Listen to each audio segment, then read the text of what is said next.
The rare polio-like illness hit Chicago. And your first sign that it was a big deal was beyond the cold was what? She turned blue. And then it got worse for this 2-year-old. It attacked her nervous system, causing paralysis. She lost control of her neck and her right arm, and it just continued to go down from there. Acute flaccid myelitis, AFM.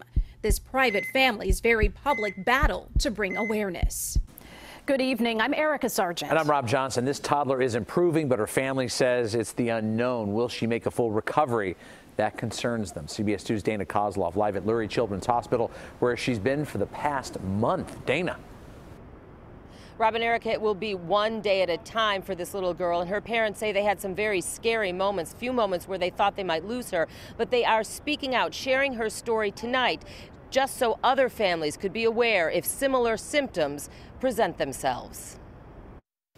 After a month, 2-year-old Julia Payne is almost ready to leave the pediatric intensive care unit at Lurie Children's Hospital.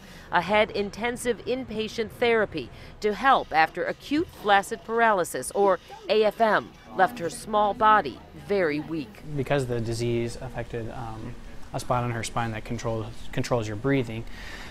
Temperature, blood pressure, all those things have been affected. Julia's parents say her illness started as a cold, but symptoms got worse, and then she turned blue. She lost control of her neck and her right arm, and it just continued to go down from there.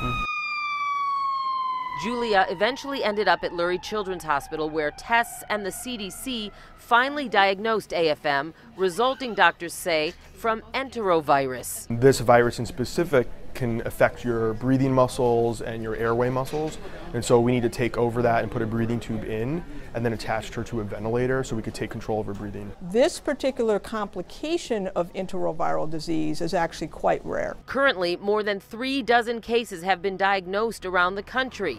Lurie's infectious disease doctor, Tina Tan, says awareness is key. If your child develops sudden difficulty in walking or sitting, they develop some slurred speech or difficulty swallowing, or you notice that they have a facial weakness or a facial droop, you really should basically go and seek medical attention right away. But for patients like Julia, recovery's road can be difficult. We are very encouraged she's improving, which we hope will continue, but we just don't know.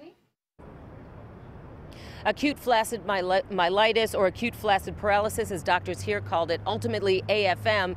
Well, doctors say that cannot be treated. It can only be supported, like in a hospital. And reportedly, there are at least 2 cases in Illinois right now. But folks here at Lurie Children's Hospital could only confirm this one.